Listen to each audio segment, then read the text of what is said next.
Okay, so I think our next subject is going to be the Disneyland 60th anniversary. There has been loads and loads of sort of merchandise being released over the last sort of couple of weeks. And yesterday there was a press event uh, in Disneyland where they were showing off lots of merchandise and giving away a lot of information. Haven't had full time yet to completely go through everything because time zones and etc. But I'm just going to have a quick look here and bring it up. Anything there that jumped out at you straight off the bat? Merchandising wise? Yeah. Honestly, nothing that I really haven't seen before. I mean, you got exclusive pins. I mean, you got clothing. It's kind of like Disneyland's 50th all over again, except this one's obviously catered to the whole Diamond celebration because it's the 60th. But Yeah. it's a lot of cool stuff. Don't get me wrong. I'm not trying to make it sound like they're not that great, but I'm more excited for the new things that come to the park. To be honest with you, I never really was about buying more stuff that I don't need. I do like the fact there's been there's a constant theme. There's a color scheme. Things. It all looks very. When you put it all together, it looks like there is an actual theme going right through everything. There's lots of new Vinymation, lots of pins, lots of ornaments, just lots of stuff all together. Really. One thing that has jumped out at me are these silvery kind of Vinymation things in like a dome with they're glittery with bits and pieces on, and I can't work out if they're a one-off custom, very limited piece because it looks really odd. Have you seen this thing here? These two things here, they got like a Vinymation covered in like sort of stones in like a big glass. I'm gonna say I'm expecting it to be a box. No, that's a glass. No, that's glass. Because that's a box. But that's glass there. Mm. And I'm off my first impression is I think that's gonna be very expensive, but it just looks a bit odd. I don't know. I'm really not sure on that one. But yeah. We've also got this on the subject of Vinymation. Got this one down here. There's a few more images that I'm waiting to just try and get of what looks to be Park 16. So there's gonna be a blind box series on them. But and we've also got over here. We've got some more Park Stars. They're reissuing a load of the Park Stars. There's going to be the Bride. There's the Tiki Room Bird. You've also got the Skeleton and the Matterhorn Yeti. But they're just recolored ones. There's nothing. It's a shame they didn't do some Park Stars with some new designs rather than just doing a reskin of the color. And that looks like a baseball. Yeah, that's a baseball. Yeah. To my uneducated American, it's like, it's like, what is that? I'll just see if I can find because you said about things coming to the attractions there. What were they? Okay, well, they're doing a lot of reimagination for a lot of the existing attractions. One of them that is kind of minor, but it correlates to one thing that they did with the Alice in Wonderland attraction. They kind of went in there and updated some of the animatronics, but they added a lot of new projections. Yeah. And so it seems like they're doing something similar with the Peter Pan attraction. I'm just going to pull up the Disney concept for you, just so you see what I'm talking about. Let me pull that up real fast. It will start, hopefully. Yeah, okay, cool. So basically, this is the concept art from Disney. Originally, you would have... Oh, it's just a picture of me at the minute. Oh, it's still just you? Yeah. Okay. Then... Flip it's on a different window.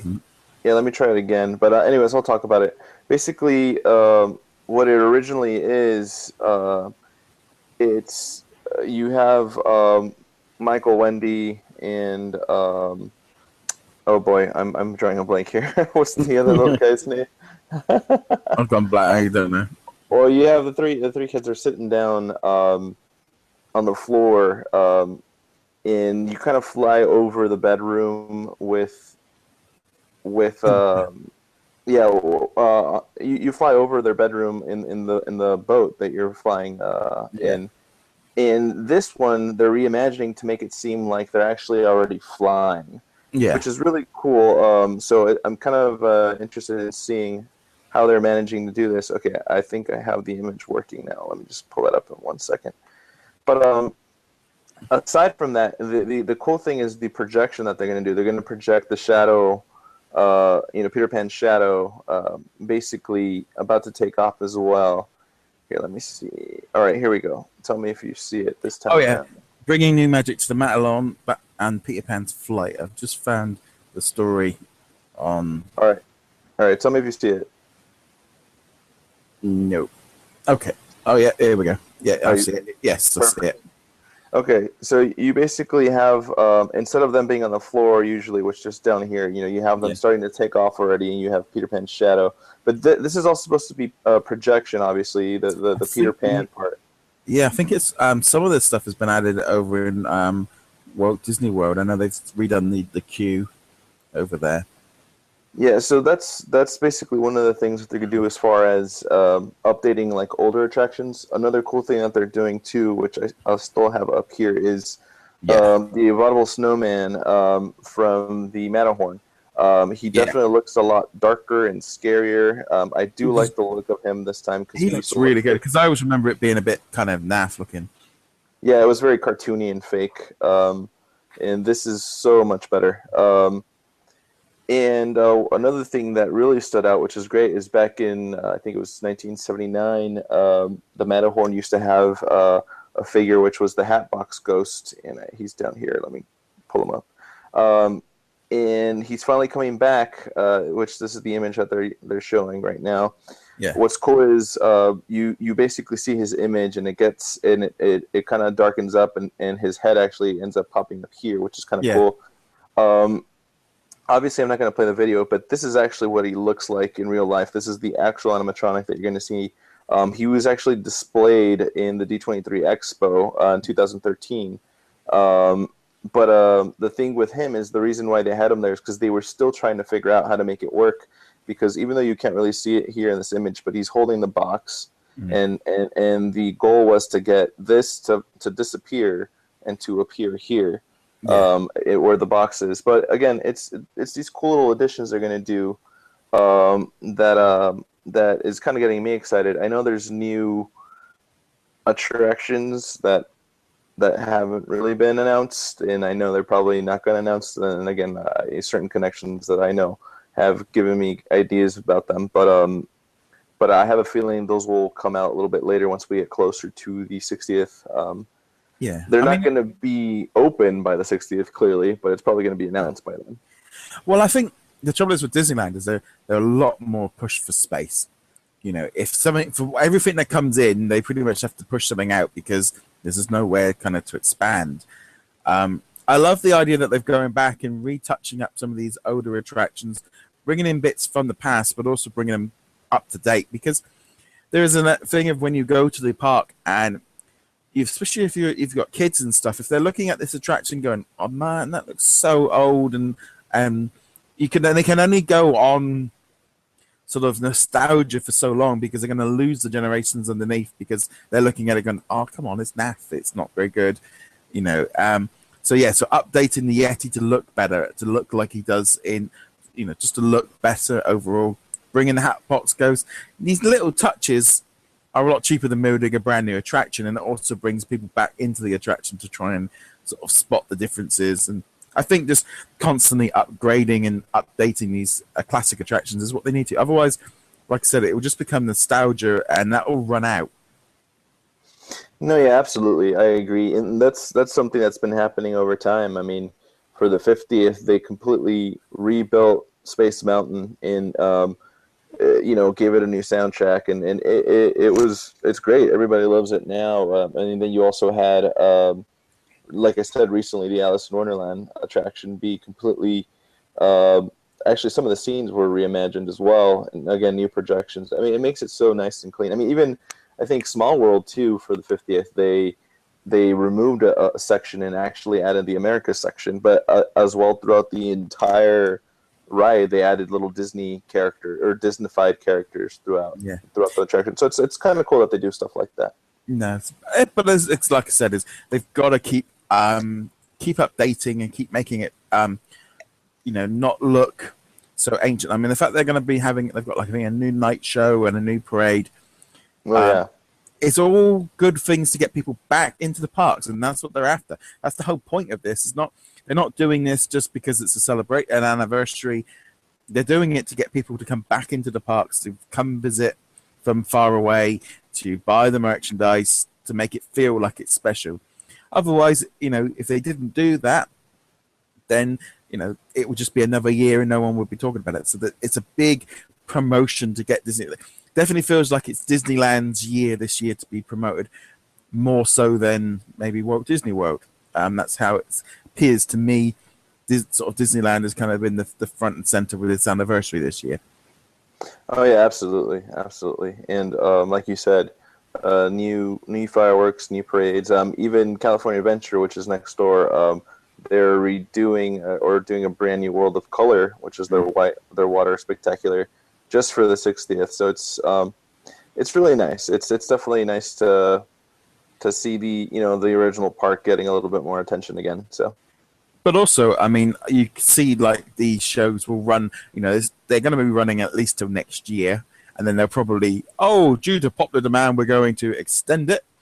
I know over in Paris, the 20th anniversary, they're sort of still using, the fireworks and all the bits and pieces from that a few years later. So it could just be the new show and then for a few years. So, no, it looks really exciting. Hopefully, once it happens, you're going to head down there and sort of have a look at it and share your experiences of it. Yeah, absolutely. Yeah, we'll see how it goes. I mean, I'm excited. Yeah. So, how far are you actually away from Disneyland, miles wise? Mile wise, probably about 35 miles away. Yeah, it's not that far. Because, obviously, it's that thing of you're in Los Angeles, so therefore, anyone that doesn't live there going, well, you live in the same city, but it's like London is the same. You could be 40, 50 miles on the other side of it. But yeah, I don't know. The fact that you're only 30 miles away, I would be like, I'll be down to D Street this afternoon, kind of thing. Yeah, the thing about traffic.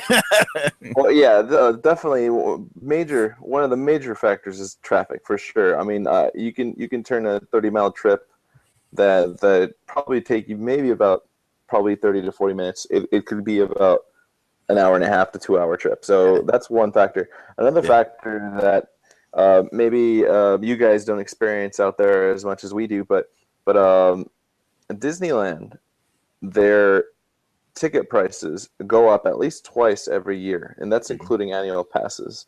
So where I was paying, how much was it? Where I was paying about $350 total for my premium annual pass that included, no blackout dates, parking, discounts on food and merchandise. I was paying $350. That was on Disneyland's 50th anniversary.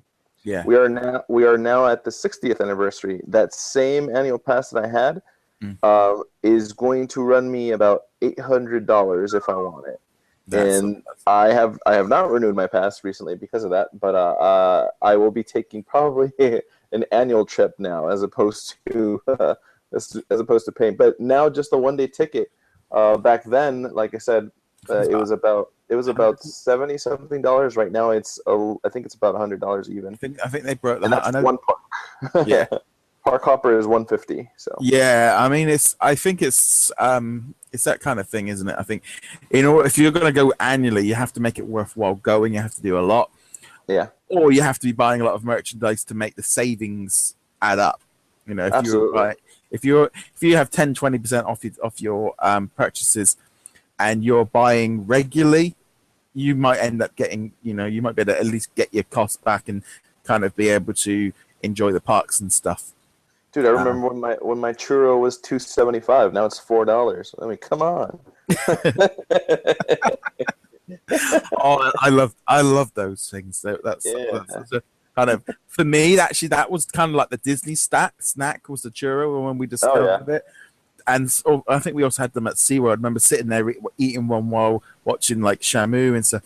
So yeah, so where is everyone eating those turkey legs? I still don't understand that concept. Oh god, I feel like they're huge still. Yeah, I mean, I remember I just remember when we were there, when we used to go there as kids, and even when we went there with my wife, and you've seen all these people walking around. It's like, oh, have we gone back to cave land? It's like, we were just like this big chunk of just beef of the turkey, just like just like, and also we tried one as a family, and we were all just like, it's not great. Maybe it's kind of one of those odd things. I think you're definitely in the love it or hate it camp. I don't think there's anything in between on those turkey legs. On the yeah, I agree. I unfortunately am on the like it. No, see, the turkey leg is way bigger than that. Yeah, that's tiny compared to the turkey leg.